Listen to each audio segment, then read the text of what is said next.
1962 માં ચીનની સેના અરુણાચલ પ્રદેશથી ભારતમાં દાખલ થઈ હતી, પણ હવે અરુણાચલ પ્રદેશમાંથી ઘૂસણખોરી કરીને ભારત સાથે યુદ્ધ કરવું ચીનને ખૂબ ભારે પડી શકે છે। ભારતની સેના પહેલા કરતાં વધુ શક્તિશાળી થઈ છે। સાથે જ ભારત સરકાર અરુણાચલ પ્રદેશમાં રસ્તાઓની એવી જાળ બિછાવી રહી છે જેનાથી સેના સીધી એલએસી પર પહોંચી જશે। વિવાદની સ્થિતિમાં સેના રસ્તાઓનો ઉપયોગ કરી પીપલ્સ લિબરેશન આર્મી સામે ઊભી હશે, તેને સરળતાથી ધૂળ ચાંટતી કરી શકે છે।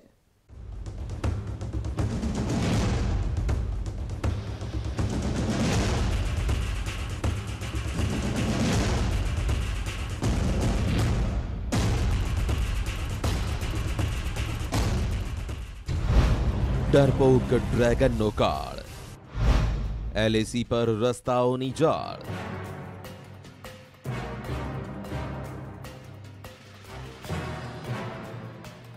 પૂર્વી લદ્દાખથી લઈ અરુણાચલ પ્રદેશ સુધી ચીનની સેનાને સરળતાથી પહોંચાડવા માટે ચીન સરહદે માળખાકીય સુવિધા ઊભી કરવામાં લાગી છે। ચીનની સેના સરહદની પેલે પાર રસ્તાઓ બનાવી રહી છે, પુલ બનાવી રહી છે, રેલવે નેટવર્ક મજબૂત કરી રહી છે। રણનીતિક રીતે સરસાઈ મેળવવા માટે ચીનની સેના પાણીની જેમ પૈસા વાપરી રહી છે। ભારતીય સરહદ નજીક બાંધકામ કરી માનસિક દબાણ ઊભું કરવાનો પ્રયાસ કરી રહી છે। તેવામાં ચીનને તેની ભાષામાં જ જવાબ આપવો જરૂરી થઈ જાય છે।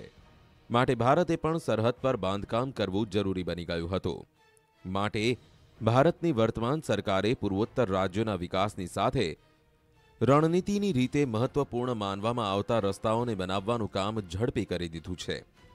આવા જ એક રસ્તાની મુલાકાત લેવા માટે ન્યૂઝ 18ની ટીમ પહોંચી અરુણાચલ પ્રદેશ।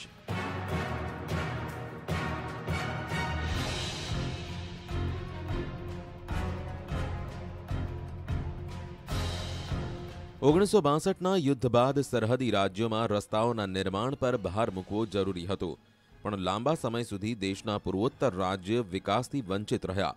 હવે અહીંના લોકોનું જીવન સરળ બનાવવા અને બોર્ડર પર ચીનની ચાલબાજીઓને જવાબ આપવા માટે કેન્દ્ર સરકાર અરુણાચલ પ્રદેશમાં માળખાકીય સુવિધા વધારવા પર કામ કરી રહી છે।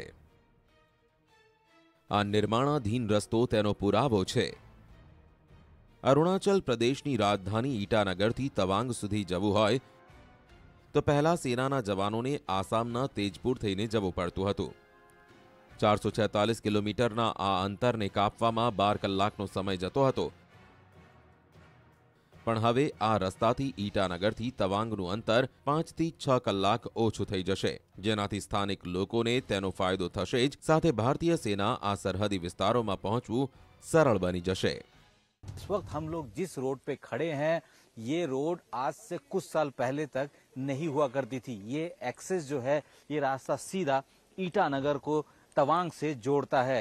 इससे पहले ईटानगर से अगर तवांग आना होता था तो आसाम के तेजपुर से होते हुए आया जाता था, और ये जो पूरा ऊपर वाला जो एक्सेस देख रहे हैं, इसी एक्सेस के जरिए जो है गाड़ियां तवांग तक पहुंचती थी।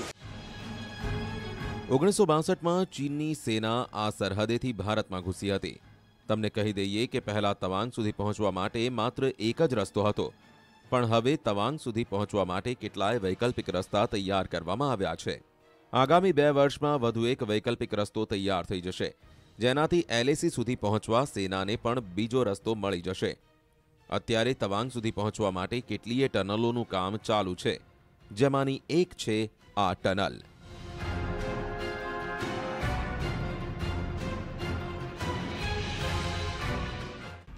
टनल जो कि 500 मीटर की टनल है, और इस महज 500 मीटर की टनल के चलते 6 से 7 किलोमीटर का रास्ता कम हो इस तरीके के में 6 से 7 किलोमीटर पे एक बहुत कह सकते हैं कि लंबा डिस्टेंस माना जाता है। हाइट ज़्यादा होती है और जिस तरीके से मूवमेंट होता है वो जो है मूवमेंट को इतना स्लो हो जाता है कि बहुत तेज़ी से जो है काम नहीं हो पाता है। लेकिन अभी फिलहाल 500 मीटर की ये टनल में 350 मीटर का जो है खोदा जा चुका है। નીચીપુટ ટનલ અહીં ગાઢ ધુમ્મસના કારણે વાહન વ્યવહારમાં પડતી મુશ્કેલીઓને દૂર કરશે। હાલ 500 મીટર લાંબી ટનલનું અડધાથી વધુ કામ પૂર્ણ થઈ ગયું છે। આ એક ઓલ વેધર ટનલ છે, જેનાથી આખું વર્ષ સેનાના કાફલાને કનેક્ટિવિટી મળશે। આ ટનલથી 6 કિલોમીટરનું અંતર ઓછું થઈ જશે. આ ટનલને ડ્રીલ એન્ડ બ્લાસ્ટ પદ્ધતિથી બનાવવામાં આવી છે. 5600 ફૂટની ઊંચાઈ પર બની રહેલી આ ટનલ ડબલ લેન છે. ટનલની બંને બાજુ ફૂટપાથ પણ તૈયાર કરવામાં આવશે, જેને एस्केप रोड ની જેમ ઉપયોગમાં લાવી શકાશે. इस टनल बनने के बाद लोगों को फॉगी एरिया से राहत मिलेगी और ट्रेवल डिस्टेंस और ट्रेवल टाइम दोनों कम होंगे. ट्रेवल टाइम और डिस्टेंस कम होने का एक इफेक्ट कार्बन फुटप्रिंट पे आएगा. તેની સાથે તવાંગ અને તેની આગળ બુમલા સુધી પહોંચવા માટે બીજો રસ્તો પણ તૈયાર કરવામાં આવી રહ્યો છે. આ રસ્તાને બનાવવા તેજ ગતિથી કામ થઈ રહ્યું છે. આશા છે કે આગામી 2 વર્ષમાં આ રસ્તો બનીને તૈયાર થઈ જશે. આ રસ્તો બુમલાથી થઈ શેરગામ અને ત્યાંથી તવાંગ સુધી જશે. અત્યારે સરહદીય રાજ્યોમાં 272 રસ્તાઓનું બાંધકામ ચાલુ છે. અરુણાચલ પ્રદેશમાં સૌથી વધુ 64 રસ્તાઓનું કામકાજ ચાલી રહ્યું છે. બીજા નંબરે છે જમ્મુ કાશ્મીર, જ્યાં 61 રસ્તાઓનું કામ ચાલી રહ્યું છે, જ્યારે લદ્દાખમાં 43 રસ્તાઓનું કામ ચાલુ છે. ખાસ વાત તો તે છે કે આ તમામ રસ્તાઓમાં મોટાભાગના રસ્તા દરેક મોસમમાં ઉપયોગમાં આવી શકે તેવા છે. ચીનને તે વાતની સરસાઈ મળે છે કે તેના વિસ્તારમાં તિબેટનો પર્વતીય વિસ્તાર છે અને ત્યાં રસ્તાઓનું બાંધકામ કરવું એકદમ સરળ છે. તે ખૂબ ઝડપથી ભારતીય સરહદે પહોંચી શકે છે. હવે ભારત પણ LAC નજીકના વિસ્તારોમાં વિષમ પરિસ્થિતિઓ છતાં રસ્તાઓની જાળ બિછાવી રહ્યું છે, જેથી હથિયારો અને રાશનને રસ્તાના માધ્યમથી LACની ફોરવર્ડ પોસ્ટ પર સરળતાથી પહોંચાડી શકાય. ભારતીય સેનાના ભારે વાહનો, ટેન્ક અને બીજા સામાનને ઓછા સમયમાં બોર્ડર સુધી પહોંચાડી શકાય. તો આ સાથે સ્પેશિયલ રિપોર્ટ અહીં સમાપ્ત કરીશું. અન્ય વધુ સમાચારો વિસ્તારથી જોવા માટે આપ જોતા રહો ન્યૂઝ 18 ગુજરાતી.